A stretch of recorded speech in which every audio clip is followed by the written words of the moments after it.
আমাদের দল যেটা বলছে সেটাও যুক্তি।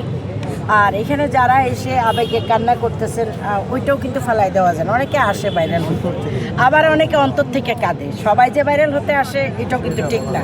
আবেগ থেকে মানুষ অনেকে ধরেন জীবনে ধরেন আমার ভাগ্য হয়েছিল, আমি আমার রাজনৈতিক বয়সে দেশনেত্রী বেগম খালেদা জিয়া, আমি যখন মীর জাফর সাহেবের বাড়িতে 2010 সালে র্যাবের মার খেয়া আমি বাংলাদেশ আর ভারত ভারত না আপনার ব্যাংকক আর সিঙ্গাপুর 1 বছর 3 মাস আমি হসপিটাল জীবন কাটাইছি, আমার কোমর ভেঙে দিছিল।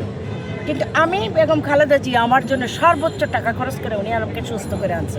আমি আমার অনুভূতিটা বলতেছি, আমার তো হৃদয়ে রক্তক্ষরণ হচ্ছে।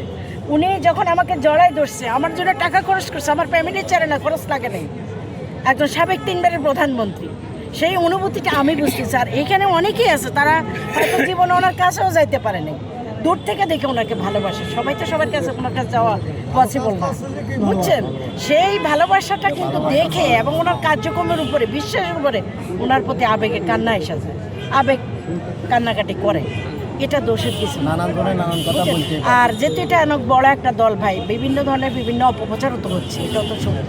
ওই যে আমি একটু আগে বললাম গুজব ছড়াচ্ছে বিভিন্নভাবে যে উনি নাই, উনি মারা গেছেন, তারপরে ওনার লাশ বের হবে, অ্যাম্বুলেন্স চলে আসছে। তো এই সচেতনতা বোধ থেকে কিন্তু দল থেকে কথা বলা হচ্ছে। দলের তো এটা বলতেই হবে, দল তো কন্ট্রোলে রাখতে হবে। কারণ এখানে শুধু আমাদের নেত্রী না, এখানে আরও বহু রুগী আছে। হ্যাঁ, উনি দেশের সাবেক প্রধানমন্ত্রী, সেটার বিবেচনা আলাদা, কিন্তু তারপরও তো জনগণের কোনো ক্ষতি হোক আমাদের জন্য, আমাদের চাপের মধ্যে এরকম না।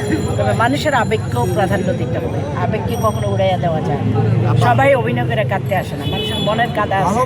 কিছু নীরব মানুষ আছে যাদের নীরব ভালোবাসা, সেগুলো তারা প্রকাশ করে। এখন এরা ভাইরাল হইলেই কি, অনেকেই আছে ভাইরাল কি এটাও বোঝে না।